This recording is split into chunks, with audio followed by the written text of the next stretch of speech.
Hi guys, so try natin sagutan 'tong problem na 'to.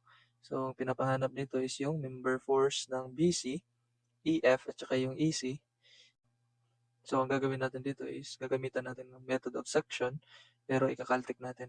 So, first natin gagawin is i-identify natin yung reaction natin. So, dito sa hinge is may dalawang reaction dito which is yung vertical, A sub Y, tsaka yung horizontal niya, yung direction niya is to the left kasi yung the left na 400 Newton is papuntang left, di ba? So, ika-counter nito ng A sub X natin. So, kaya ganyan yung direction niya. Next is identify natin kung anong equation na gagamitin natin sa equilibrium. So, first is yung moment, summation moment. Second is yung summation forces vertical. And then last is since may nag-act dito na lateral na load dito sa truss natin, so mako-consider natin yung forces horizontal. So, kukunin natin yung reaction ng support natin. So, ito ay D sub Y. So, kuha lang tayo ng reaction. So, punta lang tayo for Canon. F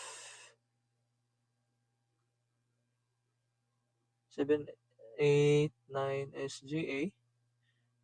Punta lang tayo sa mode 5, 2. So, may lalabas dyan na A, B, C at saka D.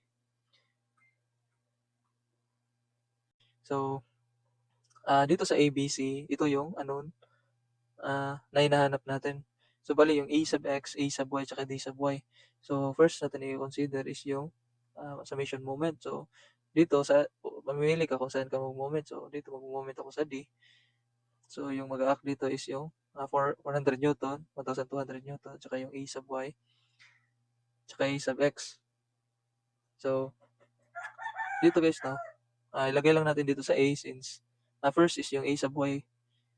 No, A sub Y natin is yung mako-consider na length dito is yung tatlong 4 which is 12. Lagay lang natin dito.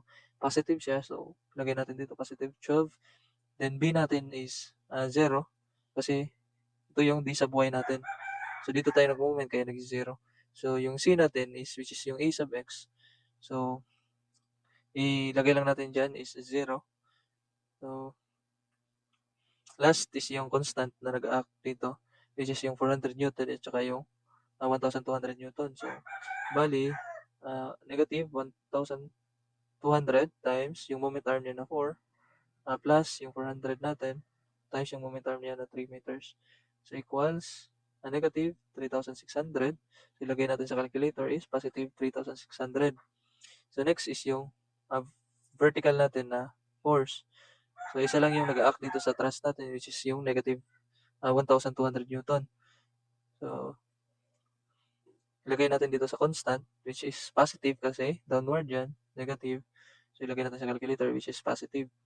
So, dito sa A, so first natin i-consider AY kasi AY yung sinimulan natin dito sa moment.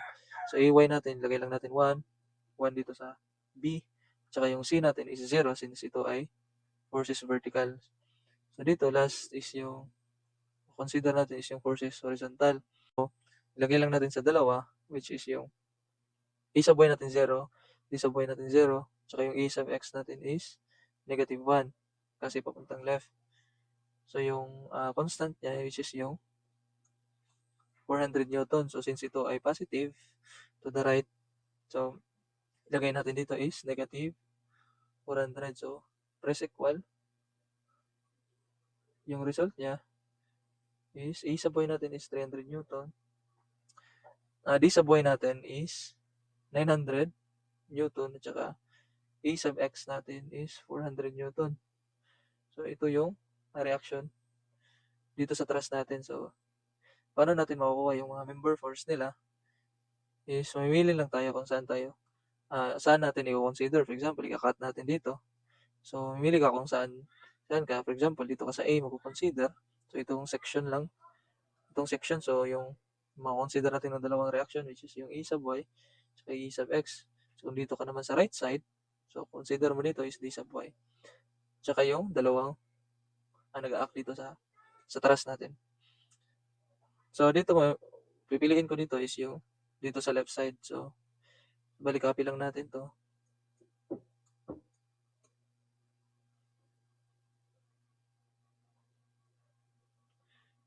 Tsaka i-crop natin.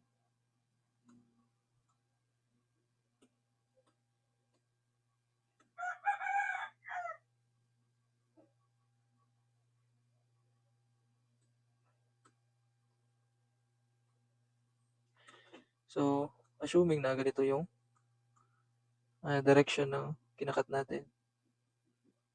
So, ito ay member EF, ito ay EC, tsaka BC. So, dito may reaction dito na i-subway natin na 300 Newton.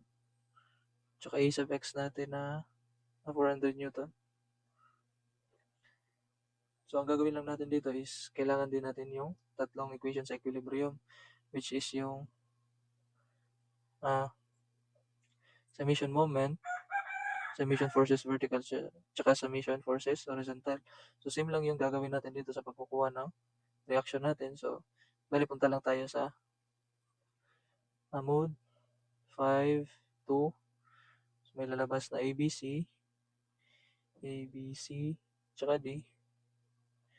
So, bali ganito. So, dito sa ABC natin, so same lang, no? So, first natin consider is yung dito itong BC natin, then pangalawa EF tsaka AC.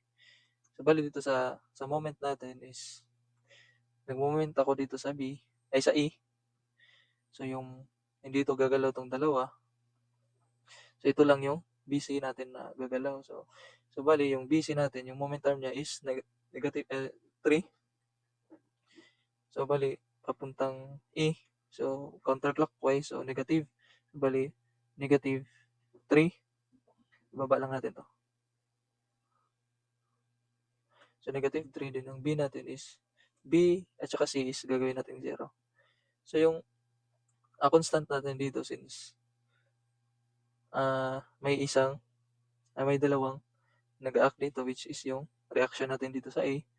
So, bali yung A sa buhay natin is papuntang E. So, clockwise. So, positive. So, bali 300. Yung moment arm niya is 4. Yung 400 dito is papuntang E. Clockwise pa rin. So, plus 400 times 3 meters. Equal sa positive 2,400.